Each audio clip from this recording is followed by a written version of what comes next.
Hospital में rare blood का सिर्फ एक बैग बचा था। तीनों बहनें फिक्र के मारे पागल हो रही थीं। वो चिल्लाईं और डिमांड करने लगीं कि ये ब्लड बैग गू हुआई को दे दिया जाए। हम गू हुआई को चुनते हैं। ग्वेन, तुम तो अकेले भी संभाल लोगे, लेकिन गू हुआई की स्किन पर तो सिर्फ एक मामूली खरोंच थी। मेरी पास्ट लाइफ में मैं इस रीजन की सबसे अमीर फैमिली का असली यंग मास्टर था। फिर भी मैं अपने ही जन्मदिन पर अपनी विला में जलकर मर गया। मेरी तीनों बहनें जान हथेली पर रखकर आग के उस समंदर में कूदीं, लेकिन उस नकली यंग मास्टर को बचाने के लिए जो अभी तक जागा भी नहीं था। वो मेरे बारे में पूरी तरह भूल गईं, जिसे उन्होंने नैनी रूम में लॉक कर दिया था। आग की लपटों में घिरे होने का वो एहसास, मेरे शरीर का इंच इंच हिस्सा उस तड़पा देने वाले दर्द में जल रहा था। मैं इस लाइफटाइम में उसे कभी नहीं भूल पाऊंगा। शायद ऊपर वाले को भी ये बर्दाश्त नहीं हुआ, इसलिए उन्होंने मुझे अपनी लाइफ दोबारा जीने का एक चांस दिया। लेकिन इस बार मैं सच में थक गया हूं। वो फैमिली लव जिसके लिए मैं कभी बुरी तरह तरसता था, आखिर में उसने मुझे सिर्फ अंतहीन दर्द दिया। लेकिन इस लाइफ में वो पछता क्यों रहे हैं? इससे पहले कि मैं अपने थॉट्स कलेक्ट कर पाता, मेरे कानों में अचानक दरवाजे पर जोर जोर से दस्तक देने की आवाज आई। दूसरी बहन गिंगहा दरवाजे के बाहर जोर से चिल्ला रही थी। ग्वेन, तुम बहुत हवा में उड़ रहे हो, है ना? मेरे लिए दरवाजा खोलो अभी। अगर मुझे पहले पता होता कि तुम इतने अनएजुकेटेड बदतमीज हो तो हमें तुम्हें पिक ही नहीं करना चाहिए था। दूसरी बहन ने अपनी बात खत्म भी नहीं की थी कि मैंने वो टूटा हुआ दरवाजा खोल दिया। गोइंग हाँ अपना मुंह खोलने ही वाली थी कि उसने मुझे लकड़ी का वो टूटी बाह वाला पपेट उठाते हुए देखा और मैंने उसे फर्श पर जोर से पटक कर चकनाचूर कर दिया। सॉरी, मैं गलत था। मुझे अपनी पास्ट लाइफ में गू हुआई के साथ अफेक्शन के लिए कंपटीशन नहीं करना चाहिए था। जिस वजह से मुझे गुस्सा आया और मैंने गू हुआई के साथ इतनी बड़ी लड़ाई की, वो यही लकड़ी का पपेट था। ये वो गिफ्ट था जो दूसरी बहन गिंग हा ने मुझे तब दिया था जब मैं पहली बार गू फैमिली में वापस आया था। मैंने इसे किसी कीमती जेम की तरह संभाल कर रखा था और अपने बेड के सिरहाने सजाया था। लेकिन गू हुआई ये अच्छी तरह जानता था और फिर भी उसने जानबूझकर इसके लिए मुझसे लड़ाई की। उसने इंटेंशनली पपेट की एक बाह तोड़ दी थी। उस वक्त गू हुआई की आंखों की वो चमक मुझे वॉर्न कर रही थी कि उन चीजों को पाने का वहम मत पालो जो मेरी नहीं है। लेकिन अब मुझे रत्ती भर भी फर्क नहीं पड़ता। नीचे खड़े लोगों ने शोर सुना और चेक करने के लिए ऊपर भागे। मेरे फादर गुआन ने फर्श पर टूटे हुए पपेट के टुकड़े देखे और अपनी भौहें सिकोड़ लीं। जहां तक उस नकली यंग मास्टर गुए की बात है, उसकी आंखें तुरंत लाल हो गईं। I am sorry brother Gwen, ये मेरी गलती है।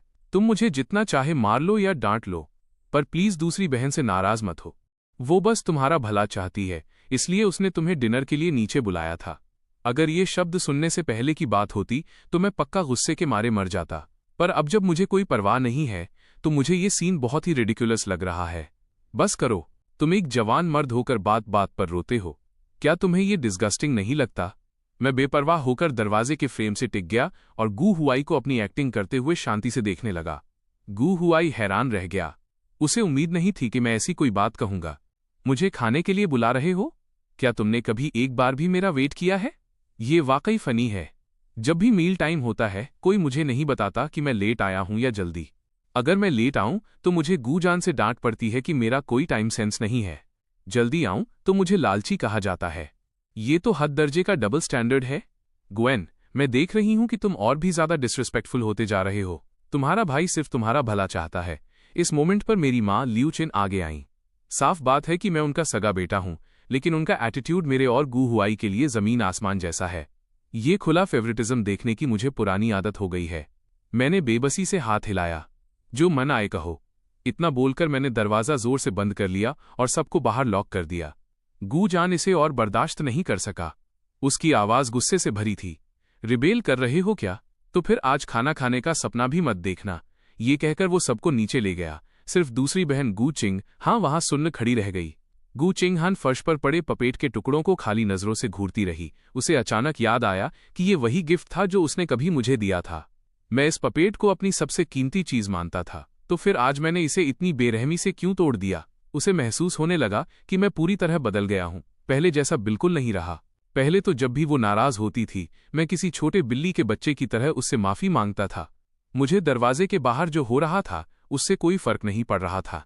मैं सीधे बेड पर लेट गया और सो गया। मैं सच में बहुत ज्यादा थक गया था। अगली सुबह जल्दी मैंने सिंपल वॉशअप किया और घर से निकल गया। आखिर मेरी एग्जिस्टेंस पर वैसे भी कोई ध्यान नहीं देता। पूरी फैमिली के लिए आंखों की किरकिरी बनने से अच्छा है कि जल्दी निकल जाऊं। लेकिन मुझे उम्मीद नहीं थी कि हॉल में बड़ी बहन ग्वानिंग कॉफी पीते हुए मिल जाएगी। जीयू फैमिली की कंपनी आज जो फल फूल रही है वो पूरी तरह उसके मैनेजमेंट की वजह से है। मेरा इरादा उसे इग्नोर करने का था, लेकिन जैसे ही मैंने दरवाज़ा धक्का देकर खोला, पीछे से एक ठंडी आवाज़ ने मुझसे सवाल किया, कहाँ जा रहे हो? स्कूल। ये कहकर मैं सीधे जीयू फैमिली की विला से बाहर निकल गया। उसे रिएक्ट करने का मौका ही नहीं दिया। बड़ी बहन ने अपनी भौहें सिकोड़ लीं। उसे समझ नहीं आ रहा था कि इस छोटे भाई को क्या हो गया है। पास्ट में जब भी वो मुझे देखता था, हमेशा पास आकर प्यार से ग्रीट करता था, भले ही मैंने कभी उस पर ध्यान नहीं दिया। आखिरकार उसकी नज़रों में जब मैं उस साल वापस आया था तो मैं सिर्फ फैमिली की एसेट्स के पीछे था। उसने तो एक बार मुझ पर उसकी ज्वेलरी चुराने का इल्ज़ाम भी लगाया था। पर आज मैं इतना क्यों बदल गया हूँ? एक्चुअली जीयू फैमिली में सबके पास अपना पर्सनल ड्राइवर है, बस मेरे पास नहीं है। मैंने कभी इन चीज़ों की डिमांड नहीं की, क्योंकि मैं नहीं चाहता था कि ये फैमिली सोचे कि मैं कंफर्ट का लालची हूँ। पर आखिर में इसने उनकी सोच नहीं बदली। सड़क पर चलते हुए मैंने वो ठंडी हवा महसूस की जो मैंने लंबे समय से फील नहीं की थी। अब जाकर मुझे वाकई लग रहा था कि मैं जिंदा हूँ। पता चला कि जब तक आप परवाह नहीं करते, आपको चोट नहीं पहुंचती। वो फैमिली लव जिसके लिए मैं कभी जुनून के साथ तरसता था, उनकी आंखों में शायद सिर्फ एक मजाक था। अब से मैं उन चीज़ों के लिए कभी भीख नहीं मांगूंगा। स्कूल पहुंचकर मैं अपनी सीट पर बैठ गया और टेक्स्ट बुक खोली। यूनिवर्सिटी एंट्रेंस एग्जाम करीब था। मेरी पास्ट लाइफ में मैंने अपना पूरा दिमाग उन सो कॉल्ड फैमिली मेंबर्स पर लगा दिया था। अपना गॉड गिफ्टेड टैलेंट बर्बाद कर दिया था, जिसकी वजह से मेरे टॉप टियर ग्रेड्स गिरते चले गए थे। इस लाइफ में मुझे कड़ी मेहनत से पढ़ाई करनी होगी ताकि उस सारी नॉलेज की भरपाई कर सकूं जो मैंने पहले मिस कर दी थी। इसी बीच ग्यू हाउस में गुआन डाइनिंग टेबल पर किसी फूटने वाले ज्वालामुखी की तरह खामोश बैठा घूर रहा था। ग्वेन कहाँ है? क्या वो अब तक नहीं उठा? अभी क्या टाइम हो रहा है? क्या वो पूरी फैमिली को अकेले अपने लिए वेट करवा रहा है? गू हुआई साइड से धीरे से बोला, ब्रदर गुएन शायद अभी भी दूसरी बहन से नाराज हैं। मुझे ऊपर जाकर ब्रदर गुएन से माफी मांगने दीजिए। उसने खड़े होने की कोशिश की, पर गिंग हा ने उसे वापस नीचे खींच लिया। वो नखरे कर रहा है, उसे गुस्सा होने का क्या हक है? आखिर वो एक टूटा हुआ लकड़ी का पपेट ही तो था। मैं उसके लिए दूसरा खरीद दूंगी जब मैं वापस आऊंगी। गिंग हा अभी कुछ और कहने ही वाली थी कि हमेशा चुप रहने वाली बड़ी बहन ग्वानिंग बोल पड़ी। वो चला गया। जैसे ही ये शब्द कहे गए, डाइनिंग टेबल पर पल भर के लिए सन्नाटा छा गया।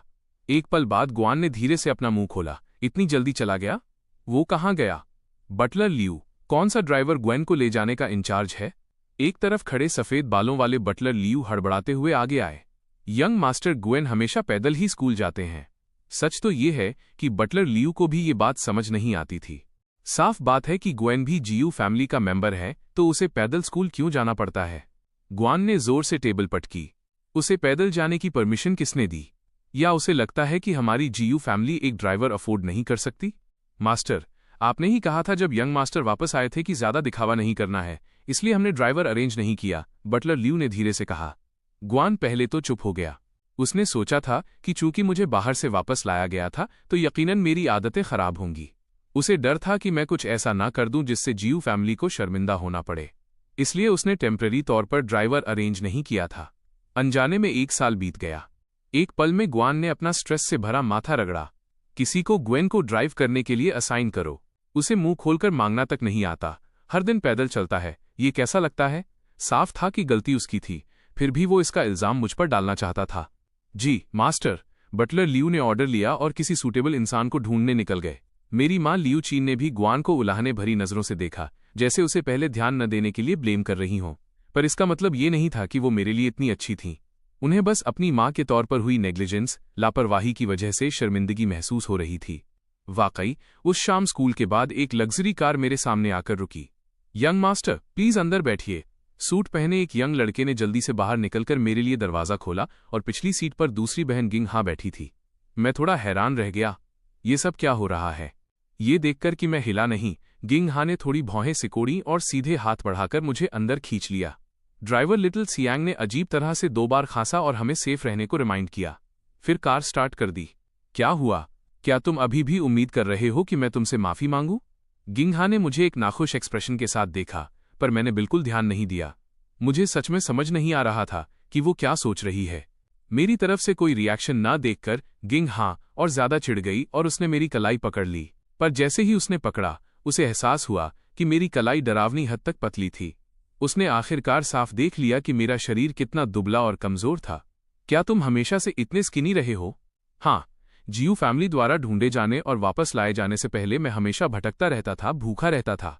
एक वक्त खाना मिलना और अगले वक्त पेट भरा होना नॉर्मल था। सर्वाइव करना आसान नहीं था। जीयू फैमिली में वापस आने के बाद भी सबकी बेरुखी की वजह से मैं अक्सर मील टाइम्स मिस कर देता था।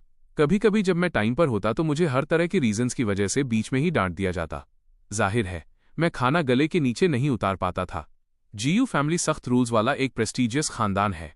खाने के टाइम के बाद कुछ भी खाने या पीने की इजाजत नहीं है। जहां तक स्नैक्स और पेस्ट्रीज की बात है, एक बार डांट खाने के बाद मैंने उन्हें दोबारा कभी हाथ नहीं लगाया। मैं नहीं चाहता था कि फैमिली मुझसे नफरत करे, इसलिए मैं हमेशा बहुत ओबीडियंट आज्ञाकारी रहता था। अगर पड़ोस वाली आंटी जियांग चुपके से मेरे लिए थोड़ा खाना नहीं बचाती तो मुझे डर है कि मैं अभी से भी ज्यादा पतला होता। मैंने अपना हाथ पीछे खींच लिया। मुझे आपकी गू फैमिली का शुक्रिया अदा करना चाहिए कि उन्होंने मुझे रहने की जगह दी। एक नैनी रूम में रहना गलियों में भटकने से तो बेहतर ही है। तुम्हारा मतलब क्या है? आपकी गू फैमिली क्या होता है? गिंगहा के अंदर जो थोड़ी बहुत गिल्ट जागी थी, उसकी जगह तुरंत गुस्से ने ले ली। क्या तुम जीयू फैमिली के मेंबर नहीं हो? अगर तुमने चीजें न चुराई होती, जानबूझकर गू हुआई को धक्का न दिया होता और बाहर घटिया लोगों के साथ न घूमते, तो क्या हम तुमसे इतनी नफरत करते? मैं वाकई स्पीचलेस था। अपना सिर खिड़की की तरफ घुमा लिया। उसे और अटेंशन देने की जहमत नहीं उठाई। जीयू विला वापस पहुंचकर सजी हुई टेबल पर खाना देखकर मुझे भूख के मारे चक्कर आ रहे थे। सोकर उठने के बाद से मैंने एक दिन और एक रात से कुछ नहीं खाया था। तुम्हें अभी भी घर का रास्ता याद है? गुआन ने टेबल पटकी। अगर ये पहले की बात होती तो मैं यकीनन अपना सिर झुका लेता, कांपते हुए उसकी डांट का वेट करता। आखिर में मुझे वैसे भी खाना नहीं मिलता, सिर्फ वापस नैनी रूम में जाकर पछताने के लिए भेज दिया जाता। पर इस बार मैं शांति से बैठ गया, एक एग्रीमेंट निकाला और उसे गुआन के सामने रख दिया। जब गुआन ने एग्रीमेंट का कंटेंट साफ साफ देखा तो वो तुरंत एक ज्वालामुखी की तरह फट पड़ा और उसने मुझे लात मारकर जमीन पर गिरा दिया। क्या तुम बगावत करने की कोशिश कर रहे हो? मैं फर्श पर सीधा लेट गया। अपनी सुध वापस पाने में काफी समय लगा। मेरे मुंह के कोने से खून की एक लकीर तक निकल आई। मां लियू चीन और गिंगहा दोनों इस अचानक हुए सीन से दंग रह गए। सिर्फ गू हुआई अपनी चेयर पर बैठा था, मन ही मन खुश हो रहा था। कमीने गुएन, मैंने तुमसे कहा था कि यहाँ की हर चीज मेरी है, तो क्या हुआ अगर तुम उनके सगे बेटे हो? लियू चिन के रिएक्ट करने के बाद वो मुझे पकड़ने के लिए दौड़ी। गुआन, तुम ये क्या कर रहे हो? मैं बेहोश हो गया। कॉन्शियसनेस होश के आखिरी मोमेंट में मुझे अपनी लाइफ हाथों से फिसलती महसूस हुई। शायद इस तरह मर जाना भी अच्छा है। गुआन को भी एहसास हुआ कि उसने बहुत ज्यादा सख्ती कर दी थी। उसके चेहरे की वो सख्त नफरत गायब हो गई और उसकी जगह पैनिक, घबराहट ने ले ली। मैं बस एम्बुलेंस बुलाता हूं, जल्दी करो। बड़ी बहन ग्वानिंग, जो ये सब ड्रामा देख रही थी, अब और शांत नहीं बैठ सकी। उसने एम्बुलेंस बुलाने के लिए अपना फोन निकाला। एम्बुलेंस आने के बाद दर्जनों लोग मुझे उस पर लादने के लिए दौड़े। लियू चिन पूरे समय मेरे पास बैठी रही, मेरे लिए दुआ करती रही कि मुझे कुछ ना हो। गू हुआई भी साथ आना चाहता था, पर ग्वान ने मना कर दिया। तुम बस घर पर रहो। सबको मेरे लिए परेशान होते देख गू हुआई की आंखों में न छिपने वाली नफरत भर गई। ग्वेन, तुम मर क्यों नहीं जाते? तुम वापस ही क्यों आए? पर वो इस बात से पूरी तरह अनजान था कि उसने वो सब चुराया था जो हक से मेरा था। हॉस्पिटल में मुझे ऑक्सीजन मास्क लगाया गया और इमरजेंसी रूम में ले जाया गया। लियू चिन आंसुओं से भीग गई थी। वो इतनी फिक्रमंद थी कि ग्वान के सीने पर हाथ मार रही थी। अपने आप को देखो, तुम हमारे बेटे के साथ इतने स्ट्रिक्ट, सख्त कैसे हो सकते हो? मैं बस उस मोमेंट में गुस्से में था। मेनली इसकी वजह से ग्वान ने वो एग्रीमेंट दिखाते हुए कहा जो मैंने उसे पहले दिया था। उसमें साफ तौर पर फादर सन रिलेशनशिप खत्म करने की बात लिखी थी। उस पल में सबकी आंखें फटी की फटी रह गईं। उस एग्रीमेंट को यकीन न कर पाने वाली नजरों से देखते हुए वहां काफी देर तक सन्नाटा छाया रहा, जब तक कि ऑपरेटिंग रूम का दरवाजा नहीं खुला। सबका ध्यान वहां गया। पेशेंट की फैमिली कौन है?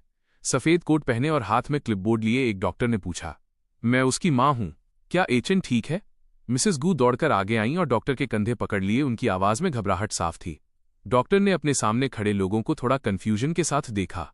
वो सब बहुत ही लग्जरी कपड़ों में थे, साफ तौर पे अमीर लोग थे, लेकिन अंदर जो पेशेंट था वो बहुत ही ज्यादा दुबला पतला था। वो ठीक है, बस लंबे समय से मेलन्यूट्रिशन, कुपोषण की वजह से शरीर में बहुत कमजोरी आ गई है। साथ ही आपने जो गिरने की बात बताई, उसे घर ले जाइए और पक्का कीजिए कि वो रेस्ट करे। उसकी न्यूट्रिशन का ख्याल रखिए और वो ठीक हो जाएगा। एक्चुअली डॉक्टर भी बहुत क्यूरियस, उत्सुक थे। आखिर वो गिरा कैसे कि उसकी ये हालत हो गई? क्या ये फैमिली कुछ छिपा रही है? डॉक्टर को वो ठीक है कहते सुन लियू चिन ने आखिरकार चैन की सांस ली। तो डॉक्टर, क्या हम अब अंदर जा सकते हैं? हाँ, पर पेशेंट को परेशान मत कीजिएगा। जी, थैंक यू डॉक्टर। लियू चीन ने हॉस्पिटल के कमरे का दरवाजा खोला और धीरे से मेरे बेड के पास आईं। गुआन भी अंदर आना चाहता था, पर बड़ी बहन ने उसे रोक दिया। डैड, आप पहले बाहर वेट कीजिए। ग्वान जानता था कि गलती उसकी है, इसलिए उसने कुछ नहीं कहा। वो तो बस मुझे सबक सिखाना चाहता था। उसे उम्मीद नहीं थी कि मेरा शरीर इतना कमजोर होगा, पर वो अभी भी यही सोच रहा था कि यकीनन ग्वेन को ढंग से रहना नहीं आता और वो उनसे रिश्ता भी तोड़ना चाहता है। क्या ग्वान ने ग्वेन के साथ गलत किया था, या गू फैमिली ने? अगर जीयू फैमिली न होती तो ग्वेन अभी भी एक अनाथ होता। अब भी उसे अपनी गलती का एहसास नहीं हुआ था कि अगर उन्होंने तब लापरवाही से मुझे खोया न होता तो मुझे इतनी मुसीबतें क्यों झेलनी पड़ती। एक नॉर्मल फैमिली की कम से कम गर्माहट भी मुझे कभी नसीब नहीं हुई। लियू चिन ने हॉस्पिटल के बेड पर मेरे पीले पड़े चेहरे को देखा। उनकी आंखें आंसुओं से भर आईं। वो अपना हाथ बढ़ाकर मेरे चेहरे को छूने ही वाली थीं कि मैंने झटके से अपना चेहरा हटा लिया। उनका हाथ हवा में ही अजीब तरह से रुक गया।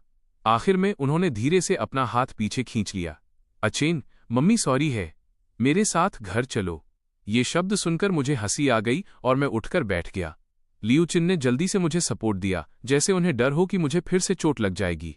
आप चाहती हैं कि मैं वापस आऊं? जरूर। मेरी आंखों में इन लोगों के लिए सिर्फ मजाक था। मैं बहुत पहले ही सारी उम्मीदें खो चुका था। गू हुआई को बाहर निकाल दीजिए और मैं वापस आ जाऊंगा। उसने इतने सालों तक मेरी लाइफ हड़प कर रखी है। ये रिक्वेस्ट बहुत ज्यादा तो नहीं है ना? पहले मुझे लगता था कि एक इंसान के होने या ना होने से फर्क नहीं पड़ता, भले ही खून का रिश्ता न हो। मैं गू हुआई के साथ शांति से रहने को तैयार था, उस नकली यंग मास्टर के साथ जिसने मेरी पहचान चुराई थी। पर बाद में मुझे पता चला कि गू हुआई का मेरे साथ शांति से रहने का कोई इरादा नहीं था। वो सिर्फ मुझे भगाकर मेरी पहचान पूरी तरह हथियाना चाहता था। अब जबकि ऐसा है तो मैं उसकी इच्छा पूरी कर दूंगा। ग्वेन, अनरीजनेबल मत बनो। गुइंग हाँ गुस्से भरी आंखों से मुझे देखते हुए सबसे पहले आगे आई। सही बात है, एचन ए हुआई की और कोई फैमिली नहीं है। वो बहुत बेचारा है। अगर तुम उसे अभी जाने को कहोगे तो वो कैसे सर्वाइव करेगा? यहां तक कि लियू चिन का हाथ भी थोड़ा कांप गया। उन्हें उम्मीद नहीं थी कि मैं ऐसी डिमांड रखूंगा। कैसे सर्वाइव करेगा? वो लगभग एडल्ट जवान हो चुका है। क्या वो अपने दम पर सर्वाइव नहीं कर सकता? तो फिर मेरा क्या? पैदा होने से लेकर अब तक मैं इन सालों में कैसे सर्वाइव कर गया? मैंने ठंडी हंसी हंसी। अगर मैं एक अनाथ होकर सर्वाइव कर सकता हूं तो गू हुआई जो लगभग जवान हो चुका है क्यों नहीं कर सकता? ये सिर्फ एक बहाना है। ग्वेन, अपनी किस्मत को ज्यादा मत आजमाओ, डोंट पुश योर लक। बड़ी बहन ग्वानिंग, जो अब तक चुप थी, बोल पड़ी। उसे वाकई मेरे लिए थोड़ा गिल्टी महसूस हो रहा था, पर मेरी तुलना में उसे गू हुआई की ज्यादा फिक्र थी, जिसके साथ वो 10 साल से ज्यादा रही थी। अगर कोई और कंडीशन होती तो शायद वो मान जाती, पर यह तो बिल्कुल एक्सेप्टेबल नहीं है। मैंने अपने सामने खड़े तीनों लोगों को देखा और जम्हाई ली। इस रिजल्ट का मुझे पहले से ही अंदाजा था। शायद शुरुआत से ही मेरे दिल में थोड़ी सी उम्मीद बची थी कि काश वो गू हुआई को निकालने के लिए मान जाए। जब आप ऐसा कह रही हैं तो मेरे पास क्या चॉइस है? मेरा समझौता सुनकर लियू चीन ने राहत की सांस ली। उनके दिल में वो अभी भी नहीं चाहती थीं कि उनका 10 साल का गोद लिया हुआ बेटा गू हुआई फैमिली छोड़कर जाए। आखिर उन 10 सालों का लगाव झूठा नहीं था। तो फिर चलो घर चलते हैं। इससे पहले कि वो अपनी बात पूरी कर पाती, मैंने उन्हें टोक दिया। तो फिर चलिए अपना रिश्ता खत्म करते हैं। तुमने क्या कहा? लियू चिन बुरी तरह कांपने लगी।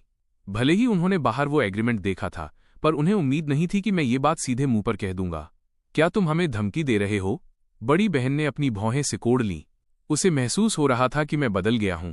पुराना मैं कभी ऐसी बातें नहीं कहता, पर वो भूल गई थी कि पुराना मैं ये भी इमेजिन नहीं कर सकता था कि वो मुझे आग की लपटों में जलकर मरने के लिए अकेला छोड़ देंगे।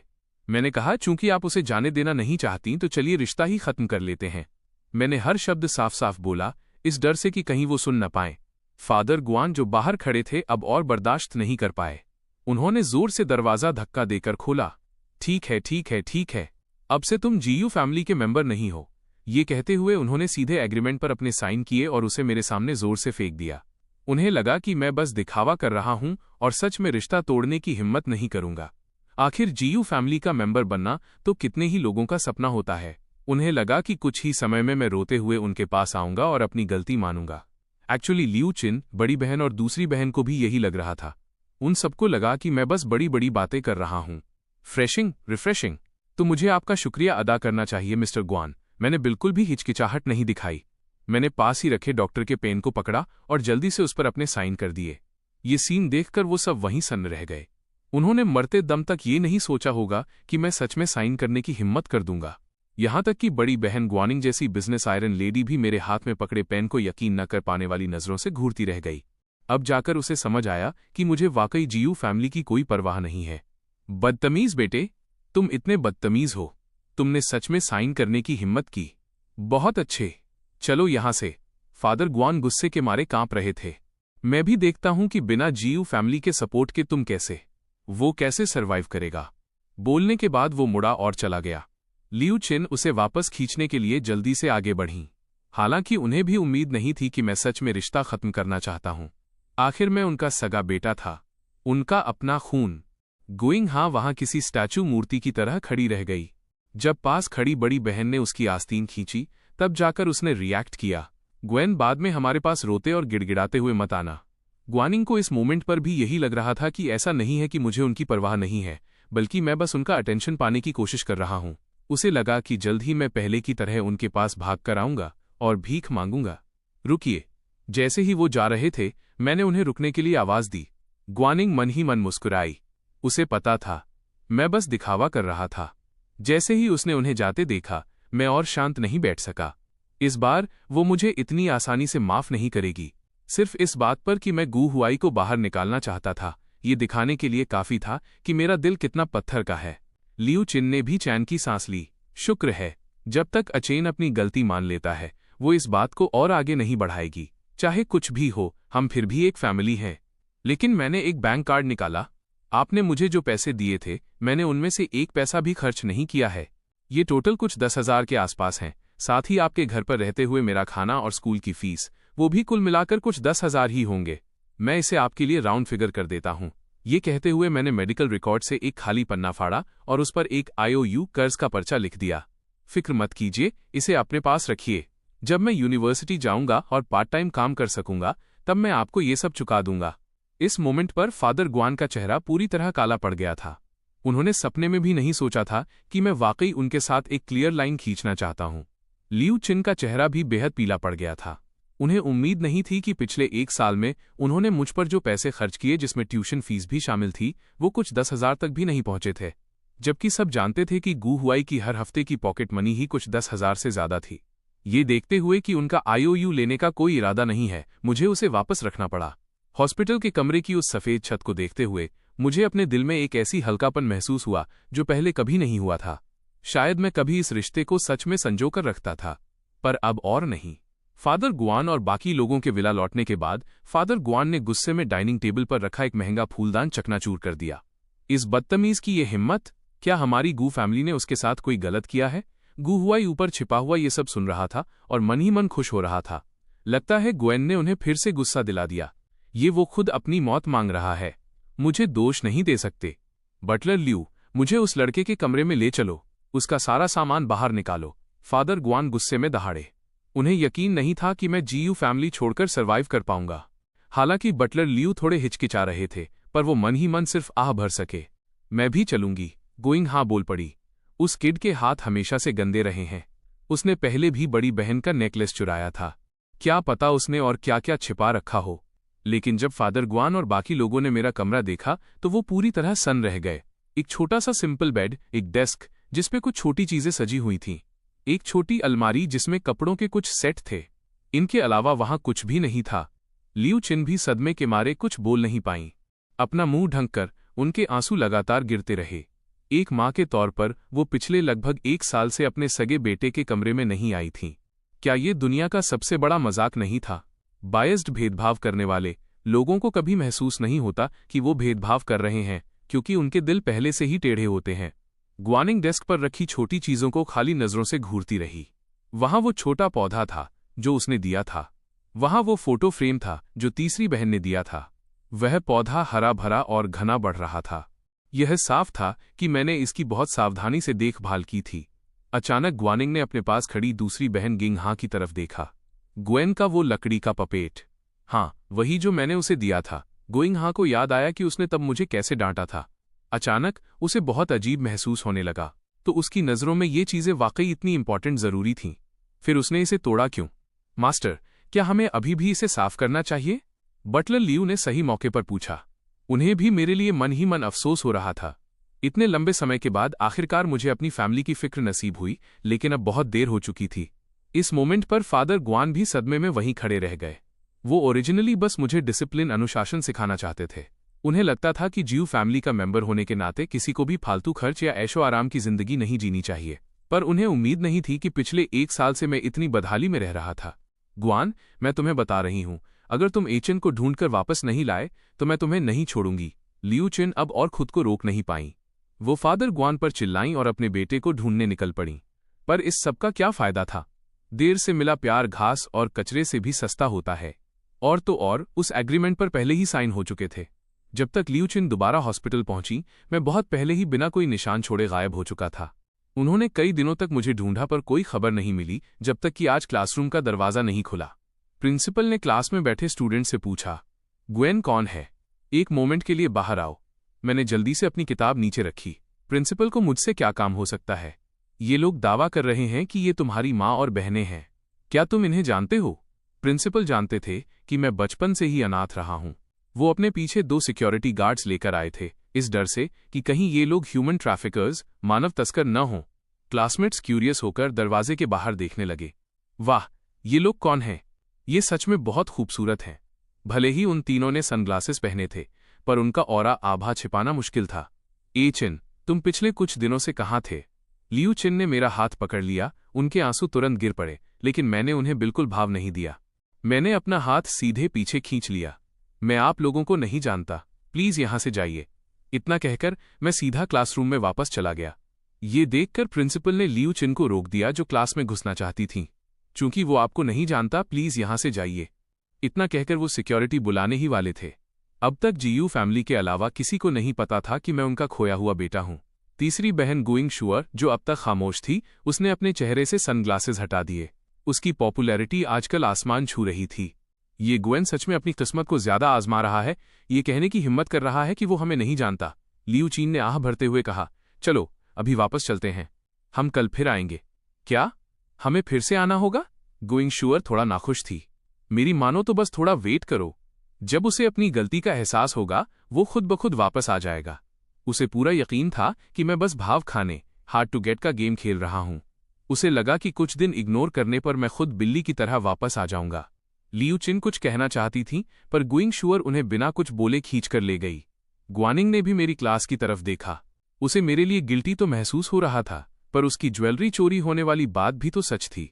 उसे लगा कि अगर ये सच में मेरा कोई गेम है तो इससे अच्छा है कुछ दिन वेट किया जाए। शायद मैं खुद दरवाजे पर माफी मांगने और वापस आने की भीख मांगने आऊं।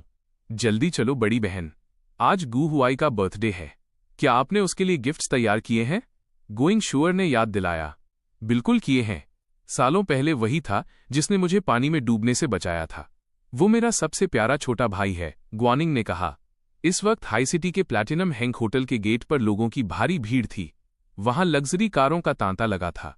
मेरे बेटे की कमिंग ऑफ एज सेरेमनी, जवान होने की रस्म में आने के लिए आप सबका शुक्रिया।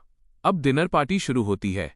जैसे ही फादर गुआन ने अपनी बात खत्म की, शहर के बड़े घरानों के दर्जनों यंग मास्टर्स और लेडीज ने गू हुआई को घेर लिया और गिफ्ट्स देने की होड़ लग गई। गू हुआई का चेहरा खुशी से चमक रहा था। ग्वेन सच में चला गया। अब ये पूरी जीयू फैमिली मेरी है। अगर किसी को दोष देना है तो खुद को दो ग्वेन। तुम्हें वापस आना ही नहीं चाहिए था। एक शानदार गाउन पहने गिंग, हाँ, कुछ खोई खोई सी लग रही थी। क्या हुआ? बड़ी बहन ग्वानिंग ने पूछा। कुछ नहीं, बस अचेन के बारे में सोच रही थी। ये सुनते ही ग्वानिंग भी खामोश हो गई। वाकई आज मेरा भी बर्थडे था। बड़ी बहन, दूसरी बहन, मेरे गिफ्ट्स कहाँ हैं? गू हुआई उनके पास आकर बैठ गया और उम्मीद से गिफ्ट्स मांगने लगा। ग्वानिंग ने अपने पीछे से एक कीमती बॉक्स निकाला। ये पाटेक फिलिप वॉच है। क्या तुम्हें पसंद आई? मुझे ये बहुत पसंद है। थैंक यू बड़ी बहन, गू हुआई ने खुशी से कहा। फिर वो गिंग हाँ की तरफ मुड़ा। दूसरी बहन, मेरा गिफ्ट कहाँ है? आप भूल तो नहीं गई ना? गोइंग हाँ अपनी सोच से बाहर आई। मैं कैसे भूल सकती हूँ? छोटे भाई, ये पोर्शे कार है जो मैंने तुम्हारे लिए तैयार की है। अब तुम एडल्ट हो गए हो, तुम्हारी अपनी कार तो होनी ही चाहिए। पर गू हुआई को ये नहीं पता था कि गिंग हाँ के पीछे एक छोटा बॉक्स और भी था। उसके अंदर वही लकड़ी का पपेट था जिसे मैंने पहले जमीन पर पटक कर तोड़ दिया था। मैं जरा बाहर जा रही हूँ। इससे पहले कि गू हुआई थैंक यू कह पाता, गिंग हाँ वो छोटा बॉक्स लेकर वहां से निकल गई। जब मैं अनाथालय ऑर्फनेज वापस पहुंचा तो मैंने देखा कि वहां अंदर कोई नहीं है। क्या हुआ? क्या कुछ गड़बड़ हो गई? मैंने घबराकर दरवाजा खोला और तभी एक जोर का पॉप हुआ। आसमान से कॉन्फिटी, कलरफुल कागज उड़ने लगे और मेरे कंधों पर गिरने लगे। Brother गुएन happy birthday. 1 दर्जन बच्चे किसी बंदर की तरह मुझ पर झपट पड़े। ब्रदर गुएन, ये आपका बर्थडे गिफ्ट है। मैंने इसे खुद आपके लिए ड्रॉ किया है। शाओचियाओ नाम की एक छोटी बच्ची ने मुझे एक ड्राइंग दी जिसमें ढेर सारी टेढ़ी मेढ़ी लाइनें थीं। मैं उसे एब्स्ट्रैक्ट आर्ट का नमूना कह सकता था, पर मैंने उसे पूरी खुशी के साथ एक्सेप्ट किया। ब्रदर गुएन, ये मेरा लट्टू स्पिनिंग टॉप है, फ्लेम टॉर्नाडो। इसे संभाल कर रखना। और ये मेरे अल्ट्रामैन कार्ड्स भी। अपने सामने इन अजीबो-गरीब गिफ्ट्स, लट्टू, योयो, अल्ट्रामैन कार्ड्स को देखकर मुझे समझ नहीं आ रहा था कि हंसूं या रोऊं, पर मैंने उन्हें पूरी इज्जत के साथ लिया क्योंकि मैं जानता था कि इन बच्चों के लिए ये चीजें दुनिया की सबसे कीमती चीजें थीं जो वो मुझे दे सकते थे। सब नीचे उतरो। क्या तुम ब्रदर गुएन को दबाकर मार डालोगे? 15-16 साल की एक लड़की आगे आई। बच्चे उसे देखकर किसी जंगली जानवर की तरह अपनी सीटों पर जाकर बैठ गए। उस लड़की ने मुझे पेपर क्रेन, कागज के पक्षी से भरा एक जार दिया। ये तुम्हारे लिए है। मेरा दिल भर आया। ये उसने क्लास के बाद अपने खाली समय में खुद अपने हाथों से बनाए थे। गुएन, ज्यादा मत सोचो। मैंने ये खरीदे हैं, खुद नहीं बनाए। म्यू वॉन्टिंग ने थोड़ी घबराहट में सफाई दी। मैंने उसके छोटे से सिर को सहलाया। Thank you. जैसे ही बर्थडे सॉन्ग बजने लगा, मेरी आंख से एक आंसू टपक पड़ा। अपनी पास्ट लाइफ में मैं अपना सब कुछ उन सोकॉल्ड रिश्तेदारों पर लुटा रहा था और उन लोगों को इग्नोर कर रहा था जो मुझसे सच में प्यार करते हैं। पता चला कि इस अंधेरी रात में भी मेरे लिए एक मोमबत्ती जल रही है। भले ही ये मोमबत्ती हल्की है, पर यह सिर्फ मेरी है। ठीक है, अब लाइट्स जलाओ। मैं तुम लोगों के लिए केक काटूंगा। मैंने मोमबत्ती बुझाई, पर कोई विश नहीं मांगी। झूठी उम्मीदों पर यकीन करने से बेहतर है कि मैं खुद पर यकीन करूं। सबको केक का बस एक छोटा सा टुकड़ा मिला। म्यू वॉन्टिंग ने देखा कि मैंने अपने लिए कुछ नहीं बचाया, तो वो थोड़ा नाराज हो गई। उसने अपना हिस्सा मेरे सामने कर दिया। ये हिस्सा तुम्हारे लिए है। ज्यादा मत सोचो, मैं डाइटिंग पर हूं। मैंने म्यू वॉन्टिंग को देखा जो मुझसे भी ज्यादा दुबली थी और मुस्कुरा दिया। मैंने बस चखने के लिए एक छोटा टुकड़ा लिया। अनाथालय के बाहर एक शानदार गाउन पहने एक लड़की इधर उधर टहल रही थी। आखिर में गिंग हा ने अपना मन बना लिया। अपना गाउन उठाकर उसने अनाथालय की उस पुरानी दहलीज पर कदम रखा। गुइंग हा को देखकर मैं बस एक आह भर सका। क्या मैंने वो घर गुहुआई और उन लोगों के लिए नहीं छोड़ दिया था? वो मुझे अकेला क्यों नहीं छोड़ देते? क्या वो तभी संतुष्ट होंगे जब मैं उनके लिए आग में जलकर मर जाऊंगा? मिस गू, अगर आपको यहां कोई काम नहीं है तो प्लीज वापस जाइए। गिंगहा ने मेरा हाथ पकड़ लिया। मेरे साथ घर चलो। जब तक तुम माफी मांग लोगे वो कुछ नहीं कहेंगे। मेरे दिल में एक दुख की लहर उठी। तो प्लीज मुझे बताइए मिस गू, मुझे माफी क्यों मांगनी चाहिए और मेरी गलती क्या थी? गुइंगहा काफी देर तक हकबकाती रही, जैसे उसके गले में कोई मछली का कांटा फंस गया हो। वो एक शब्द नहीं बोल पाई। वो जानती थी कि मैंने कुछ भी गलत नहीं किया था। वो बस अब भी यही सोच रही थी कि मैं पहले जैसा ही हूं। चाहे मेरी गलती हो या न हो, मुझे ही हमेशा पहल करके अपनी गलती माननी चाहिए और माफी मांगनी चाहिए। उन्हें लगता था कि मैं एक जंगली बच्चा हूं जिसे बाहर के तौर तरीके नहीं पता। तुम्हें धमकी नहीं देनी चाहिए थी। तुमने हमारे साथ ऐसा धमकी क्यों किया? ग्वेन, तुम गू हुआई को बाहर निकालने पर इतने क्यों अड़े हुए हो? एक तरफ 10 साल के लगाव वाला गोद लिया हुआ भाई है, तो दूसरी तरफ खून के रिश्ते वाला सगा भाई। तुम मुझसे क्या उम्मीद करते हो कि मैं किसे चुनूं? इतने जिद्दी मत बनो। शुरुआत से लेकर अंत तक क्या आप लोगों ने कभी मुझे अपना सगा भाई माना भी है? मैंने पलटकर पूछा। जब भारी बारिश हो रही थी तब आपने मुझे एक दिन और एक रात बाहर घुटनों के बल बैठाए रखा। मुझे तेज बुखार था, जबकि आप उस नकली भाई के लिए बर्थडे पार्टी ऑर्गेनाइज करने में बिजी थे। अब बहस करने का कोई फायदा नहीं था। मैंने एक ठंडी आह भरी। छोड़िए, बस जाइए यहां से। अपनी पास्ट लाइफ में सोकॉल्ड फैमिली से उम्मीद रखने जैसी बेवकूफ़ी मैं एक बार कर चुका था, जो काफ़ी थी। लेकिन गिंगहा ने पागलों की तरह मेरा हाथ पकड़ रखा था। आई एम सॉरी, मैं पहले गलत थी। मुझे तुमसे वो सब नहीं कहना चाहिए था। ये वो बर्थडे गिफ्ट है जो मैंने तुम्हारे लिए तैयार किया है। ये कहते हुए उसने एक छोटा बॉक्स खोला। उसके अंदर वही चीज थी जिसे मैंने चकनाचूर कर दिया था, और अब उसने अपने हाथों से उसके टुकड़े जोड़ दिए थे। मैंने इसे खुद जोड़ा है। मैंने उस लकड़ी के पपेट को उठाया और उसे गौर से देखा। Thank you. लेकिन अगले ही सेकंड गिंगहा की खौफजदा नजरों के सामने मैंने उस पपेट को सीधे पास के डस्टबिन में फेंक दिया। मैंने खुद अपने हाथों से उस चीज को फेंक दिया जिसे मैं कभी अपनी जान से भी ज्यादा कीमती समझता था। जब गुइंगहा बेजान और बुझी हुई रूह के साथ घर लौटी तो सब लिविंग रूम में काफी समय से उसका वेट कर रहे थे। तुम्हारे भाई की कमिंग ऑफ एज सेरेमनी थी, तुम कहाँ गई थी? फादर गू बहुत गुस्से में थे। तब जाकर गिंगहा होश में आई और उसने एक एक शब्द साफ साफ बोला, मैं अचेन से मिलने गई थी। एक जोरदार धमाके के साथ फादर गू ने कांच का कीमती गिलास सीधे फर्श पर दे मारा। तुम्हें उससे मिलने जाने की परमिशन किसने दी? गू हुआई साइड में खड़ा अपनी मुट्ठियां भींच रहा था, नाखून मांस में गहरे धंस रहे थे, पर उसे कुछ महसूस नहीं हो रहा था। ग्वेन, तुम वहीं मर क्यों नहीं गए? तुम्हें मर जाना चाहिए था। आज अचेन का बर्थडे है, गिंग हा ने फुसफुसाते हुए कहा। ये शब्द निकलते ही वहां सन्नाटा छा गया। यहां तक कि फादर गू जो गालियां चिल्लाने वाले थे वो भी उनके गले में अटक गईं। अगर बाहर वालों को पता चल जाता कि जीयू फैमिली ने एक नकली यंग मास्टर के लिए इतनी बड़ी सेरेमनी रखी और अपने सगे बेटे को घर से बाहर निकाल दिया तो पता नहीं कितनी बातें होती। लियू चिन की आंखें तुरंत लाल हो गईं। एक मां होने के नाते वो अपने सगे बेटे का बर्थडे भूल गई थीं। मैं वापस जा रही हूं, गुइंग हा ने दुखी होकर कहा। उसे अभी भी यकीन नहीं हो रहा था कि मैंने उसके सामने ही वो पपेट फेंक दिया जिसे उसने खुद जोड़ा था। पास्ट में तो मैं हमेशा उसकी बात सुनता था। उसने तो मुझे बस कुछ बातें ही सुनाई थीं।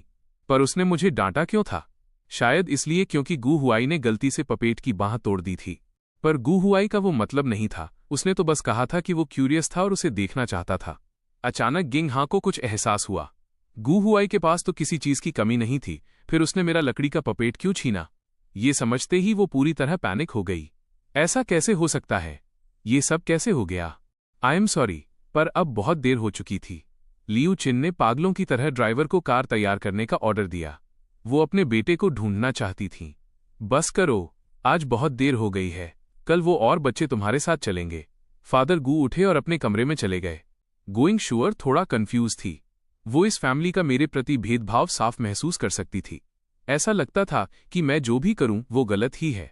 पर उसकी हिम्मत नहीं थी कि वो ये बात बोले, क्योंकि एक बार मेरा साथ देने की वजह से उसे बहुत डांट पड़ी थी, जबकि वो मेरी गलती नहीं थी। उसे समझ आ गया था कि जब सब किसी को गलत मानते हैं तो वो इंसान गलत ही होता है।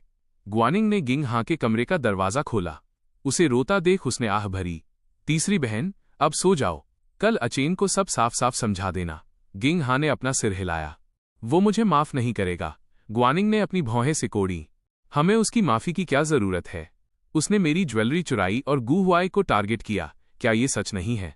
अगले दिन मेरे दिमाग में खुद पैसे कमाने का आइडिया आया। सड़क पर स्टॉल लगाना, पर उसके लिए कुछ स्टार्टअप कैपिटल पूंजी चाहिए थी। धीरे धीरे काम करके पैसे बचाने होंगे। तभी कई लग्जरी कारें तेजी से मेरी तरफ आईं। वो गू फैमिली के लोग थे। वो जल्दी से कार से उतरे और मेरी तरफ दौड़ पड़े। क्या बात है आंटी लियू? आपको मुझसे क्या काम है? मैं बस उन्हें जल्दी से भगाना चाहता था। ये शब्द सुनते ही लियू चिन के दिल पर जैसे किसी ने खंजर घोंप दिया हो। उन्हें उम्मीद नहीं थी कि मैं उन्हें मम्मी तक नहीं कहूंगा। गू हुआई की आंखें थोड़ी लाल थीं। उसने मुझे पीछे खींचने के लिए हाथ बढ़ाया, पर मैंने उसे झटक दिया। लानत है, एक जवान मर्द होकर दिन भर बेचारा बनने की एक्टिंग करते हो। क्या तुम्हें घिन नहीं आती? गू हुआई वहीं सन्न रह गया। उसे कभी किसी ने ऐसे नहीं डांटा था। उसकी आंखों में नफरत की एक चमक आई और गायब हो गई। लियू चिन भी मुझे यकीन न कर पाने वाली नजरों से देख रही थीं। उनकी याद में मैंने कभी किसी को डांटा नहीं था। अपने सामने इन लोगों को सन्न देख मेरा मूड काफी अच्छा हो गया। वाकई गालियां देने से दिल काफी साफ महसूस होता है।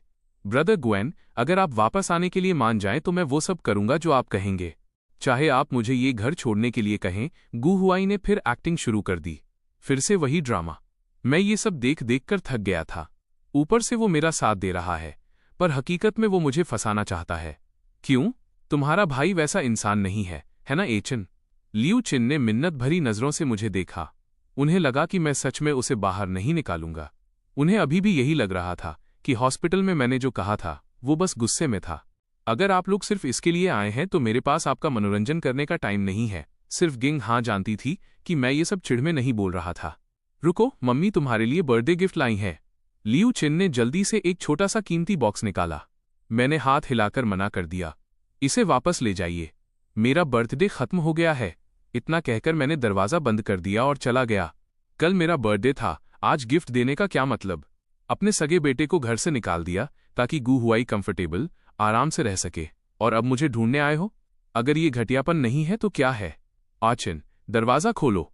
लियू चिन चाहे जितना चिल्लाती रहीं, उन्हें मेरी तरफ से कोई रिस्पॉन्स नहीं मिला। वो सब हताशा में वहां से चले गए। वापसी के रास्ते में गू हुआई लियू चिन के बगल में बैठा था। उसने अपनी बातों से लियू चिन को सांत्वना दी, लेकिन वो मन ही मन मुस्कुराए बिना नहीं रह सका। गिंग हा, जो अब तक खामोश थी, उसने अचानक गू हुआई की तरफ देखा। सीरियसली गू हुआई, क्या तुमने तब जानबूझकर ग्वेन का लकड़ी का पपेट तोड़ा था? जैसे ही ये शब्द निकले, उस बड़ी कार में अचानक सन्नाटा छा गया। दूसरी बहन, आप ऐसा क्यों कह रही हैं? गू हुआई की आंखें पल भर में फिर से लाल हो गईं। लियू चीन भी वक्त रहते गू हुआई के बचाव में उतर आईं।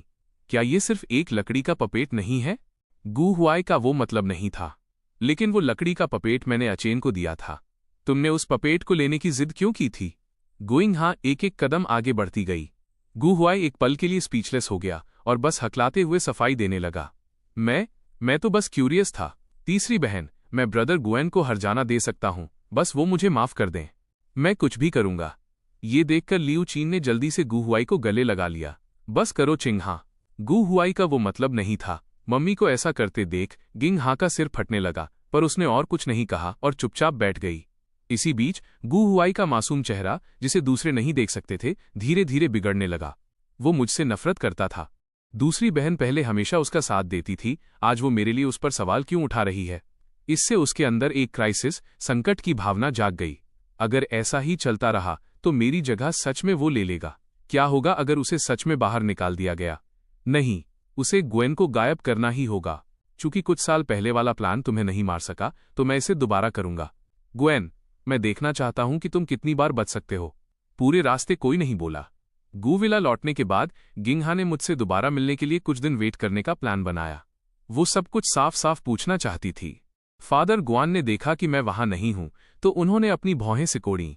उनके दिल में नफरत की एक लहर उठी। वो बदतमीज अब भी वापस आने से मना कर रहा है। उसे कह दो कि अगर वो अब भी वापस नहीं आता तो इस लाइफ में दोबारा जियो विला में कदम रखने का सपना भी न देखे। अब भी उन्हें लगता है कि इस तरह की धमकी मुझ पर काम करेगी। ये सुनकर गोइंग हाँ बस बेबसी से अपना सिर हिला सकी। बड़ी बहन ग्वानिंग ने भी गुस्से में अपनी बाहें सिकोड़ी। सही बात है। वैसे भी ग्वेन ने सच में मेरी ज्वेलरी चुराई और उसे बेड के नीचे छिपाया था। अगले दिन मैं स्कूल गया। क्लास ब्यूटी सुआरो ने मुझे प्यार से भरा एक लेटर दिया और फिर जल्दी से भाग गई। उसे डर था कि कहीं मैं उसे एक आवारा लड़की न समझूं, पर उसने बचपन से कभी किसी को डेट नहीं किया था। लेटर लिखना तो दूर की बात थी, पर वो जानती थी कि अगर उसने अभी वक्त नहीं निकाला तो उसे कहने का मौका शायद कभी न मिले। शायद मुझे खुद याद नहीं कि सालों पहले क्या हुआ था। अगर मैं न होता तो वो अब तक किसी घने जंगल या पहाड़ में किसी बूढ़े कुंवारे की बीवी बनने के लिए किडनैप कर ली गई होती। जब मैं उसकी नज़रों में दोबारा आया तो उसका दिल जैसे बाहर आने को तड़पने लगा, पर उसकी हिम्मत नहीं हुई बोलने की, क्योंकि उसके पास ज्यादा वक्त नहीं बचा था। एक कंजेनिटल हार्ट डिजीज, जन्मजात हृदय रोग की पेशेंट होने के नाते सुआनरो बचपन से समझ गई थी कि उसकी लाइफ किसी भी पल खत्म हो सकती है। इसलिए वो कभी किसी के साथ गहरे रिश्ते में नहीं जुड़ी, इस डर से कि उसके जाने से उन लोगों को दुख होगा जिन्हें वो चाहती है।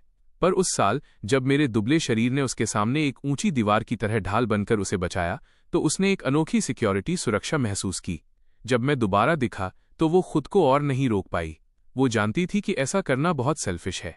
लेटर भेजने के बाद उसे बहुत पछतावा हुआ, पर सेल्फिश होना इंसानी फितरत है। जो आप चाहते हैं उसे पाना कोई गलत बात नहीं है। दोपहर में स्कूल खत्म होने तक सुआरो का दिल अब भी अटका हुआ था। वो सोच रही थी, क्या होगा अगर मैंने मना कर दिया? जब मैं अपनी सीट से उठा तो वो भी तुरंत खड़ी हो गई और चुपके से मेरे पीछे चल दी। स्टूडेंट ग्वेन, मैं तुम्हें पसंद करती हूं। सॉरी, मेरा अभी डेटिंग का कोई इरादा नहीं है। मैंने उसे कोई उम्मीद नहीं दी। मैं जानता हूं कि वो एक अच्छी लड़की है, इसीलिए मैं उसे हर्ट नहीं कर सकता। स्टूडेंट ग्वेन, क्या आपको मैं 5 साल पहले वाली याद हूं? आपने मुझे बचाया था। तभी मुझे वो लड़की याद आई जिसे उस साल ह्यूमन ट्रैफिकर्स ले जाने ही वाले थे। स्टूडेंट ग्वेन, वो मैं ही हूं, है ना? सुआनरो की आवाज कांप रही थी। स्टूडेंट ग्वेन, तुम मेरी बात मानोगे ना? अचानक सुआनरो की सांसें फूलने लगीं। उसने अपने बैग में कुछ ढूंढने के लिए हाथ डाला। मैंने जल्दी से उसके बैग से मेडिसिन निकाली और उसके मुंह में डाल दी। फिर मैं उसे, जिसकी हालत अब थोड़ी बेहतर थी, डिस्पेंसरी इन्फर्मरी ले गया। डॉक्टर ने सिचुएशन समझने के बाद कुछ नहीं कहा। उन्हें समझ नहीं आ रहा था कि मैंने मना क्यों किया। इतनी खूबसूरत लड़की, पर वो नहीं जानते थे। आग की लपटों में जलकर मरने के बाद से मैं जैसे प्यार का एहसास ही खो चुका हूं। मैं अब आसानी से किसी और के प्यार पर भरोसा नहीं कर पाता। ये प्यार का एक डर है। अचानक सुआरो ने अपना मन बना लिया, चूंकि मैं पहले ही इतनी सेल्फिश हो चुकी हूं तो मुझे आखिर तक सेल्फिश रहने दूं। डॉक्टर लियू, क्या आप स्टूडेंट ग्वेन को वापस बुला सकते हैं? जब मैं दोबारा सामने आया तो सुआरो का पीला खूबसूरत चेहरा थोड़ा गुलाबी हो गया। स्टूडेंट ग्वेन, एक्चुअली मुझे कंजेनिटल हार्ट डिजीज है। सॉरी, मुझे ये तुमसे पहले नहीं छिपाना चाहिए था। Congenital heart disease. मेरी भौहें और ज्यादा सिकुड़ गईं। मैं शायद ज्यादा समय तक जिंदा न रहूं, सुआरो ने फुसफुसाते हुए कहा। मेरी पहले सर्जरी हुई थी, पर उसका असर बहुत कम हुआ। डॉक्टर ने कहा कि शायद मैं एडल्ट होने तक भी न जी पाऊं या किसी भी पल मर सकती हूं। फिर उसने मेरी तरफ देखा और अपनी लाइफ के सबसे मुश्किल शब्द कहे, स्टूडेंट गुएन, 1 महीना, ठीक है, बस 1 महीना। इस खातिर कि मेरे पास ज्यादा वक्त नहीं है, मैं तुमसे भीख मांगती हूं। बोलने के बाद उसके आंसू लगातार गिरते रहे। उसकी दोबारा मेरा चेहरा देखने की हिम्मत नहीं हुई। उसे लगा कि एक पेशेंट होने का फायदा उठाकर मुझे इमोशनली ब्लैकमेल, मॉरली बाइंड करना उसे एक सेल्फिश और बेशर्म औरत बना रहा है। ठीक है, मैंने उसे हॉस्पिटल के बेड पर देखा और आखिर में अपना सिर हिला दिया। मैं प्यार पाने की उस तड़प को समझता हूं और उससे भी ज्यादा उस दर्द को जब आप किसी ऐसी चीज की चाहत रखते हैं जो मिल नहीं सकती। मैं नहीं चाहता कि वो भी इस एहसास से तड़पे। शायद मेरे लिए उसकी फीलिंग्स बस टेम्पररी हैं, या शायद कोई गलत फहमी जहां वो एहसान और भरोसे को प्यार समझ रही है, पर वक्त उसे सब समझा देगा। सुआनरो जल्दी से उठकर बैठ गई और अपने छोटे ठंडे हाथों से मेरा हाथ थाम लिया। ब्रदर गुएन, क्या आपको याद है? आपने तब भी मेरा हाथ ऐसे ही पकड़ा था और हम बहुत लंबी देर तक चले थे। वाकई बहुत सावधानी या बीमारी अपने क्लास टीचर को बता देना। डॉक्टर लू ने बेबसी से हमें देखा। उन्हें लगा कि उन्हें जबरदस्ती लव बर्ड्स का रोमांस दिखाया जा रहा है, पर उन्हें सुआनरो के लिए ज्यादा हमदर्दी थी। अफसोस कि वो इस फील्ड के स्पेशलिस्ट नहीं है। शायद वो डॉक्टर ल्यू अपने मेंटर से पूछना चाहते थे, पर उन्हें नहीं पता था। सुआनरो की फैमिली उसे पहले इलाज के लिए बीजिंग ले गई थी। वहां के डॉक्टर्स का निष्कर्ष था कि हार्ट ट्रांसप्लांट के बाद भी उसे ठीक करना बहुत मुश्किल होगा। घर वापस जाते वक्त सुआनरो ने धीरे से पूछा, ब्रदर गुएन, क्या मैं हर दिन तुम्हारे साथ घर जा सकती हूं? बिल्कुल, मैंने मुस्कुराते हुए उसका सिर सहलाया। तो क्या हम इस वीकेंड डेट पर जा सकते हैं? सुआनरो को खुद नहीं पता था कि आज वो इतनी बोल्ड कैसे हो गई। उसके कान अपने आप लाल हो गए। तभी एक पोर्शे मेरे बगल में आकर रुकी। तीसरी बहन गोइंग शुअर सनग्लासेस पहने हमारे सामने खड़ी थी। गुएन, अंदर बैठो, हमें बात करनी है। मैं फ्री नहीं हूं, मैंने 2 टूक जवाब दिया और वारो का हाथ पकड़कर तेजी से आगे बढ़ने लगा। गोइंग शुअर तुरंत चिढ़ गई। ये भाई आजकल सच में तमीज भूल गया है। गुएन, मैं बस तुमसे थोड़ी बात करना चाहती हूं। क्या तुम अब अपनी बहन की बात भी नहीं सुनोगे? मानो या न मानो, मैं कल ही प्रिंसिपल को तुम्हारे पप्पी लव, बचपन के प्यार के बारे में रिपोर्ट कर दूंगी। मैंने एक आह भरी, पहले मैं वॉन्ड्रो को घर छोड़ दूं, फिर हम बात करेंगे। कुछ देर बाद गोइंग शुअर मुझे एक रेस्टोरेंट ले गई और सीधे मुद्दे पर आते हुए अपने बैग से एक बैंक कार्ड निकाला। ये लो 100,000, 1 लाख। मुझे हंसी आ गई। मुझे उम्मीद नहीं थी कि ऐसा क्लिच, घिसा पिटा रईस फैमिली वाला ड्रामा मेरे साथ होगा। मुझे पता है कि तुमने इन सालों में बहुत दुख झेले हैं, पर ये पैसे तुम्हारी लाइफ सुधारने के लिए काफी हैं। इसे लो और गू फैमिली के पीछे पड़ना बंद करो। अब वापस आने का वहम मत पालना और दूसरी चीजों के सपने मत देखना। गोइंग शुअर का एटीट्यूड अचानक सख्त हो गया। ये तुम्हारा इकलौता चांस है। पैसे लो और हमारी नजरों से दूर हो जाओ, वरना मैं तुम्हें यकीन दिलाती हूं कि तुम पछताओगे। उसके दिल में उसका सगा भाई यानी मैं गू हुआई के मुकाबले कुछ भी नहीं था। आखिर गू हुआई ने तब उसकी जान बचाई थी। उसने मान लिया था कि मेरा गू फैमिली छोड़ना पक्का किसी बड़े फायदे की साजिश है। पर जब उसने दोबारा मेरी तरफ देखा तो मैं बड़े आराम से चाय पी रहा था। क्या 100,000 तुम्हारे दांत भरने के लिए काफी नहीं है? तो फिर कोई फिगर बताओ जो तुम्हें संतुष्ट कर सके। गोइंग शुअर गुस्से में हंस पड़ी। अगर जू फैमिली न होती तो तुम अभी भी बस एक अनाथ होते। जियू फैमिली तुम्हें वापस लेने को तैयार थी। तुम्हें शुक्रगुजार होना चाहिए। तो फिर 100 मिलियन, 10 करोड़ कर डू, मैंने शांति से कहा। 100 मिलियन? क्या तुम पागल हो? गोइंग शुअर ने टेबल पटकी और गुस्से में खड़ी हो गई। मुझे पता था कि तुम ज्यू फैमिली की दौलत के लालची हो। 100 मिलियन? तुम्हारी कहने की हिम्मत भी कैसे हुई? सही बात है, मैं पागल हूं। अगर आप मुझे 100 मिलियन नहीं देंगी तो मैं हर दिन आप लोगों के पीछे पड़ा रहूंगा, मैंने मुस्कुराते हुए कहा। गोइंग शुअर को तुरंत समझ आ गया कि उसे बेवकूफ बनाया गया है। बहुत अच्छे गुएन, अब पछताना मत। ये कहते हुए उसने अपने गिलास का पानी मुझ पर फेंकने की कोशिश की, पर मैंने उसे झपट लिया और सीधा उसके चेहरे पर दे मारा। गुएन, तुम। उसने सपने में भी नहीं सोचा था कि मैं उस पर पानी फेंकने की हिम्मत करूंगा। पास्ट में जब ये सस्ता भाई उससे मिलता था तो वो जोर से सांस लेने की भी हिम्मत नहीं करता था, इस डर से कि कहीं वो नाराज न हो जाए। तुम क्या?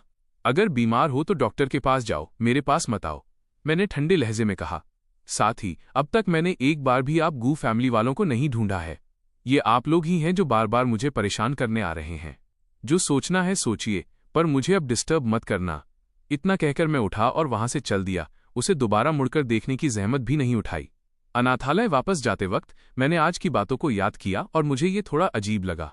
मुझे उम्मीद नहीं थी कि जिस छोटी बच्ची को मैंने तब बचाया था वो सुआनरो थी। हालांकि मुझे लगता है कि मैंने एक और इंसान को बचाया था। बस बहुत समय हो गया है, मुझे अब ठीक से याद नहीं। मैं बस एक एक कदम आगे बढ़ाऊंगा। इस लाइफ में मैं बस जीयू फैमिली से कोसों दूर रहना चाहता हूं। जब भी मैं जीयू फैमिली के मेंबर्स के चेहरे देखता हूं, मुझे आग में जलने का वो दर्द याद आ जाता है। अगले दिन मैं मदद के लिए डिस्पेंसरी गया। पहले जब मैं बीमार था तो डॉक्टर लियू ने मेरा फ्री में इलाज किया था। मुझे गिल्टी महसूस हो रहा था, इसलिए मैं डिस्पेंसरी में हाथ बटाता रहता था। ग्वेन, क्या तुम मेरा एक काम कर सकते हो? डॉक्टर लियू अचानक बोले। एक खान नाम का लड़का है जो मेरे पीछे पड़ा रहता है। कल एक बिजनेस पार्टी है, मैं चाहती हूं कि तुम मेरे बॉयफ्रेंड बनने का नाटक करो ताकि वो पीछा छोड़ दे। जरूर, पर हमें पहले वॉनरो को बताना होगा। आखिर वो मेरी गर्लफ्रेंड है। फिक्र मत करो, मैं वॉनरो को इस बारे में बता दूंगी और गारंटी देती हूं कि वो कोई गलतफहमी नहीं पालेगी। जैसे ही मैं अनाथालय के गेट पर पहुंचा, मैंने देखा कि एक बदहाल हालत में गिंग हां बाहर खड़ी थी। मिस गू, आप यहां क्या कर रही हैं? अचेन, क्या मैं अंदर आकर थोड़ी देर बैठ सकती हूं? गुइंग हां घबराई हुई और बेचैन लग रही थी, जैसे उसे डर हो कि मैं मना कर दूंगा। और उसने सही गैस किया था। मैंने बिना हिचकिचाए उसे साफ मना कर दिया। जो कहना है यहीं साफ साफ कहिए। किसे पता था कि गुइंग हां वही लकड़ी का पपेट निकाल लेगी जिसे मैंने फेंक दिया था। अचेन, क्या तुम मेरे साथ घर चलोगे? मैं मम्मी, डैड और बड़ी बहन को सब समझा दूंगी। अब जाके उसे एहसास हो रहा था कि उन्होंने मेरे साथ कितना बुरा बर्ताव किया था। आप क्या समझाएंगी? मैंने मजाक उड़ाते हुए उसकी तरफ देखा। कि मैंने इस बार सिर्फ एक पल के गुस्से में रिश्ता तोड़ा है? मुझे यकीन है मम्मी और डैड नहीं मानेंगे। गुइंग हां अपनी बात पूरी भी नहीं कर पाई थी कि मैंने उसे टोक दिया। तो फिर मेरा ग्वानिंग की ज्वेलरी चुराने के बारे में क्या? वो आप उसे कैसे समझाएंगी? गुइंग हां की बोलती तुरंत बंद हो गई। मैंने उसकी आंखों में देखा और अपनी बात जारी रखी। मेरा घटिया लोगों के साथ घूमने के बारे में क्या? वो उन्हें कैसे समझाएंगी? और गू हुआई को पीटने के लिए गुंडे भेजने वाली बात, वो आप कैसे समझाएंगी? बोलिए, आप कैसे समझाएंगी? मैं देखना चाहता हूं कि उसके पास क्या कहने को है। वो हमेशा से ऐसे ही रहे हैं। गू हुआई की बस चंद बातों पर उन्होंने मुझे मौत की सजा सुना दी। अगर मैं बचाव में एक शब्द भी कहूं तो वो मुझे बिना पछतावे वाला अनरिपेंटेंट करार दे देते। सही बात है, पिछली बार मेरे जलकर मरने से पहले मुझे किस बात के लिए सजा ग्राउंडेड दी गई थी? मुझे याद है, गू हुआई ने कहा था कि मैं किसी खराब लड़की को डेट कर रहा हूं और उसे प्रेग्नेंट कर दिया है। मैं हंसा। वो फैमिली वाकई रिडिकुलस है। बिना कुछ जाने मुझे मुजरिम बना दिया, बस मेरी और उस लड़की की एक साथ फोटो देखकर, जबकि मैं उसे जानता तक नहीं था। डेटिंग तो दूर की बात है। और बस इसी वजह से मैं उस आग में बेमौत मर गया। और उस वक्त तो गुइंग हां, शायद आपको भी मेरी याद नहीं आई थी, उस सगे भाई की जो कालकोठरी कन्फाइनमेंट में बंद था, है ना? अचेन, प्लीज मैं तुमसे भीख मांगती हूं। क्या तुम थोड़ा सा झुक नहीं सकते? गुइंग हां की आंखें खून जैसी लाल थीं। उसे समझ नहीं आ रहा था कि मैं पीछे हटने को तैयार क्यों नहीं हूं। अगर मैं झुक जाता तो मैं जीयू फैमिली में वापस जा सकता था और मुझे इस खस्ताहाल अनाथालय में नहीं रहना पड़ता। अनाथालय में भी नहीं। झुक जाऊं? हा हा। मैं हंसा। गुइंग हां, मैंने पास्ट में काफी समझौते किए हैं। मैंने अपनी जान से ज्यादा फैमिली अफेक्शन, पारिवारिक लगाव को वैल्यू दी थी। पर बदले में मुझे क्या मिला? फेवरेटिज्म, पक्षपात, प्रेजुडिस, भेदभाव। आपकी मम्मी कहती हैं कि वो सबके साथ फेयर ट्रीटमेंट करती हैं, पर उन्होंने क्या किया? उन्हें डर था कि कहीं उनके गोद लिए हुए बेटे को ये महसूस न हो कि कोई उसे नहीं चाहता, इसलिए उन्होंने मुझे घर पर अकेला छोड़ दिया और आप सबके साथ वेकेशन पर चली गईं। इसे भला फेयर ट्रीटमेंट कैसे कह सकते हैं? गुइंग हां अपने हाथ में पकड़े लकड़ी के पपेट को खाली नजरों से घूरती रही और आखिर में मुड़कर चली गई। मैंने चैन की सांस ली। कल वीकेंड है। मुझे सुआनरो को डेट पर कहाँ ले जाना चाहिए? पर मुझे डेटिंग के बारे में कोई आइडिया नहीं है। इससे अच्छा है कि मैं म्यू वॉन्टिंग से पूछ लूं, वो भी तो हाई स्कूल में ही है। जैसे ही मैं अनाथालय वापस आया और म्यू वॉन्टिंग को इस बारे में बताया, उसने मुझे सीधे दरवाजे से बाहर धक्का दे दिया। बाहर जाओ। मैंने चाहे जितना दरवाजा खटखटाया, उसने मुझे पूरी तरह इग्नोर कर दिया। कमरे के अंदर म्यू वॉन्टिंग अपने छोटे से बेड पर दुबक गई, अपने होठों को जोर से भींच लिया, पर उसके आंसू गिरने से नहीं रुके। तुमने कहा था कि हम हमेशा साथ रहेंगे। तुम मुझे क्यों छोड़ रहे हो? ब्रदर ग्वेन झूठे हैं। उसे तब अनाथालय भेजा गया था जब उसने एलिमेंट्री स्कूल शुरू ही किया था। उसी साल उसके पेरेंट्स की एक कार एक्सीडेंट में मौत हो गई थी। उसके रिश्तेदारों ने उनकी सारी एसेट्स, जायदाद हड़प ली और उसे अनाथालय में फेंक दिया। उस वक्त उसे कुछ समझ नहीं आता था। उसे बस इतना पता था कि उसके आसपास के लोग बदल गए हैं।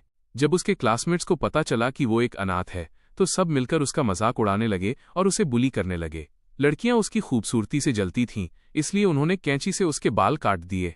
बच्चों की नफरत बड़ों से कम नहीं होती, शायद उससे भी ज्यादा होती है। मैं ही था जो उसके सामने खड़ा हुआ और उसकी ढाल बना, और मैंने उसी तरीके से उन खराब बच्चों के बाल काट दिए। तब से पूरे स्कूल को पता चल गया था कि वो सिर्फ एक अनाथ नहीं है, उसका एक बहुत ही धाकड़ बड़ा भाई है। तब उसने मुझसे पूछा था, क्या हम हमेशा साथ रह सकते हैं? हाँ में जवाब मिलने के बाद उसे बहुत सुकून मिला था। आधे घंटे बाद म्यू वॉन्टिंग के कमरे का दरवाजा खुला। उसकी आंखों में मुस्कुराहट की एक झलक थी। ग्वेन, क्यों ना तुम मुझे भी साथ ले चलो? मैं खुद तुम्हें गाइड करूंगी। कैसा रहेगा? मेरी हिचकिचाहट देखते हुए उसने आगे कहा, फिक्र मत करो, मैं बस पीछे पीछे चलूंगी। मैं तुम लोगों को डिस्टर्ब भी नहीं करूंगी। ठीक है ठीक है ठीक है। मुझे डर था कि कहीं वो फिर से नाराज न हो जाए, पर मैं इस बारे में सुआरों से डिस्कस करने का प्लान बना रहा हूं। इतने लोग तुम्हारी मदद मांगते हैं और तुम उन पर ध्यान तक नहीं देते। इतना कहकर म्यू वॉन्टिंग ने फिर से दरवाजा बंद कर लिया। उसने खुद को दरवाजे से सटा लिया और अपने गले में पहने नेकलेस को कसकर पकड़ लिया। ये उसकी मां की आखिरी निशानी थी। सालों पहले इसे गुंडों ने छीन लिया था और मैंने ही उसे वापस दिलाने में उसकी मदद की थी। ब्रदर ग्वेन, मुझे छोड़कर मत जाना। लड़की की आंखों में अकेलेपन की एक चमक उभर आई। अगले दिन स्कूल के बाद मैंने सुआनरो को म्यू वॉन्टिंग के साथ आने के बारे में बताया। सुआनरो बहुत बड़े दिल वाली थी। कोई बात नहीं, मुझे बुरा नहीं लगेगा। टाइम और जगह तय करने के बाद हम अलग हो गए। जब मैं अनाथालय वापस पहुंचा तो एक साया अचानक मेरी तरफ लपका और मुझे थप्पड़ मारने के लिए हाथ उठाया। वो ग्वानिंग थी। तुमने चिंग हा के साथ क्या किया? ग्वानिंग की आंखों में नफरत भरी थी। चिंग हा ने कल से खुद को कमरे में बंद कर लिया है, वो बाहर नहीं आ रही। एक दिन और एक रात बीत गई है, और उससे पहले वो तुमसे मिलने आई थी। तुमने पक्का उसके साथ कुछ किया होगा। पर जैसे ही थप्पड़ मेरे चेहरे पर पड़ने वाला था, मैंने उसे रोक दिया और उसे जोर से धक्का दे दिया। अचानक हुए इस धक्के से ग्वानिंग लड़खड़ाकर पीछे हट गई और मलबे से टकराकर गिरते गिरते बची। लानत है, मैं सच में आप लोगों को देखकर हैरान हूं। क्या आप सबके दिमाग में कोई खराबी है? वो कैसी है, उससे मेरा क्या लेना देना? मुझे इतना गुस्सा आया कि मैं हंस पड़ा। ये फैमिली अब भी वैसे ही झूठे इल्जाम लगाने में माहिर है। कल रात तुम्हारे अलावा चिंग हा और किससे मिली थी? मुझे पता था कि तुम्हारी नीयत खराब है, ग्वानिंग ने दांत पीसते हुए कहा। मुझे पहले ही पता था कि उसका कैरेक्टर खराब है।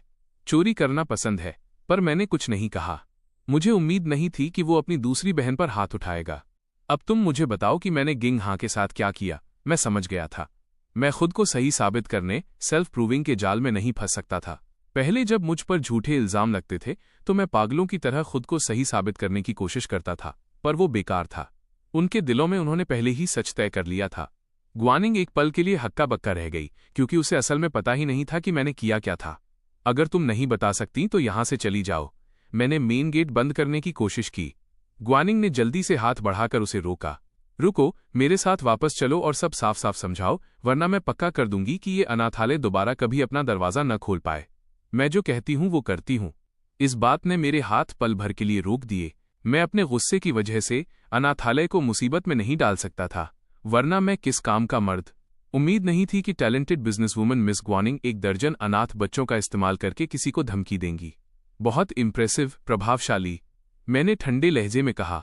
मैंने ऐसा नहीं। तभी ग्वानिंग को एहसास हुआ कि वो गलत बोल गई है, पर शब्द तो निकल चुके थे और वापस नहीं लिए जा सकते थे। ये सब तुम्हारी गलती है ग्वेन। अगर तुम चुपचाप मेरे साथ घर आकर सब समझा देते तो क्या मैं अनाथालय के लिए मुश्किलें खड़ी करती? पहले की तरह ही। आखिर में हमेशा मेरी ही गलती होती है, उसका इससे कोई लेना देना नहीं है। क्या मैं पहले ओबेडिएंट, आज्ञाकारी नहीं था? पिछली बार आपने एक शब्द कहा था और मैं पूरी रात मूसलाधार बारिश में बाहर घुटनों के बल बैठा रहा। क्या मैं तब ओबेडिएंट नहीं था, मेरी प्यारी बड़ी बहन? ग्वानिंग ने मुझे जबरदस्ती पकड़ा और कार में ठूंस दिया। वो इसलिए था क्योंकि तुमने चीजें चुराई थीं, वरना हम तुम्हारे साथ ऐसा बर्ताव क्यों करते? हम बस तुम्हें सबक सिखाना चाहते थे। तो आप इतनी श्योर यकीन कैसे थीं कि मैंने ही चुराया था? वो तुम्हारे बेड के नीचे मिला था। अगर तुम नहीं तो और कौन? मैं कार में बैठा और हंसा। क्या इसलिए कि कोई चीज मेरे बेड के नीचे मिली है तो इसका मतलब यह है कि मैंने ही उसे चुराया है? ग्वानिंग एक पल के लिए स्पीचलेस हो गई। वो बस खामोश होकर ड्राइव करती रही। मैंने बेपरवाह होकर हाथ हिलाया। सही बात है, आपका दिमाग ये सब कैसे याद रखेगा? असल में तो मेरे पास आपके कमरे की चाबी तक नहीं थी। तभी ग्वानिंग को याद आया, वाकई मेरे पास उसके कमरे की चाबी कभी नहीं थी। पूरी जीयू फैमिली में सिर्फ उसके पास ही वो चाबी रहती थी। अचानक उसे याद आया कि गू हुआई ने एक बार चाबी मांगी थी, ये कहकर कि वो डैड के लिए कुछ ढूंढने में मदद कर रहा है। नहीं, ऐसा नहीं हो सकता। गू हुआई कैसे? मैं इस मामले की पूरी जांच करूंगी, ग्वानिंग ने कहा।